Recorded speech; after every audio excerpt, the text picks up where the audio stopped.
வணக்கம். என் பேர் ராகு கிருஷ்ணபரன். நான் 9ஆம் வகுப்பில் படிக்கிறேன். என் அப்பா பேர் சத்யராஜ், என் அம்மா பேர் Anandhi. Course for wealth management chapter 5. இப்போ நான் இதுலேருந்து ஒரு குறளை நான் பாட்டாக பாட போகிறேன்.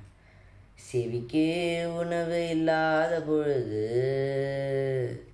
செய்து வயிற்றுக்கும் ஈயப்படும். செவிக்கு உணவு இல்லாத பொழுது செய்து வயிற்றுக்கும் ஈயப்படும். மனமேற்று காதில் கேட்கணும்னா மறைபொருளும் மனசால உரைக்கணும்னா. மனமேற்று காதில் கேட்கணும்னா மறைபொருளும் மனசால உரைக்கணும்னா. செவிக்கே உணவு இல்லாத பொழுது